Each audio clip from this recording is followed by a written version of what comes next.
Hello, I'm Laura Jackson, a member of the UTO Grant Committee, and today I'm going to walk you through the budget process for UTO grant applications. This year, we've created a slideshow that addresses some of the challenges previous applicants have experienced with creating a narrative budget. So this video will just give a brief overview of the budget process because the slideshow has all of the details you will need. Couple of things to remember when creating your budget. We want your budget to help expand the story of your project or program.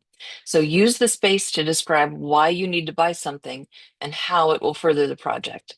If it is an ongoing expense, you can also talk about your plans to afford this line of the budget going forward, saving some space in your timeline. Please only submit your budget in Excel or Google Sheets. This way, we can double check your math and make sure everything is in order. And make sure that your budget shows support from your community. This can be volunteer time, donated supplies, donated space, and similar items that will make your project successful and show that your community is already excited about the possibility of this program. One big change for our 2026 grant process is an update to the process for requesting above the $55,000 grant limit. Beginning with the 2026 grant process, only one project will be nominated for funding above the grant limit. We've named this award the Ida Soule Award. Ida Soule was one of the founders of the United Thank Offering. It was through her counsel to Julia Chester Emery that the grant focus developed.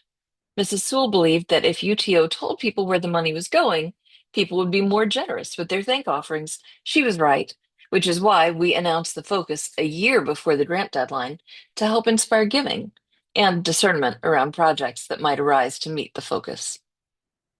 We know that some projects require a bigger budget, but not all. If there is no way to complete your project within the funding range, you will need to provide additional information to help the grant committee understand why the additional funds are needed. First, you will need to download and complete the Ida Soule Award request form. On that form, you will find additional information, but I want to give some hints to help you with it. You need to answer the questions asked on the form and include that with your application packet. And you will need to include additional information on your budget. Add a column or a new tab to show what the project would look like if funded at the higher amount and the lower amount.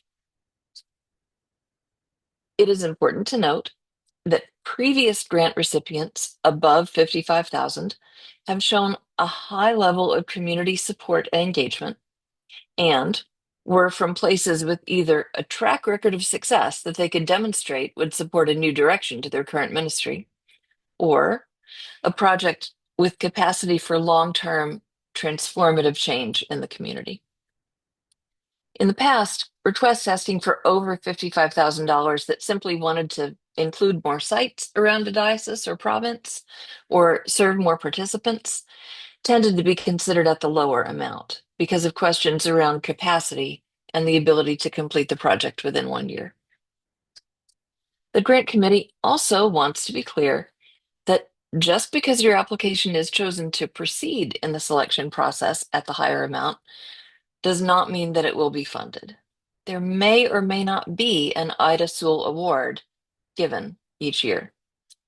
If you're not sure if you should apply for funding over $55,000, reach out to us via the contact form found at unitedthankoffering.com/apply, or join us at open office hours so we can help you decide which pathway is right for you.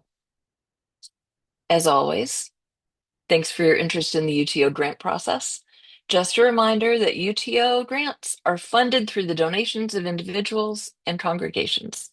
If you are feeling grateful for this video or the opportunity to find funding for your project, we hope you'll consider making a thank offering at unitedthankoffering.com/give.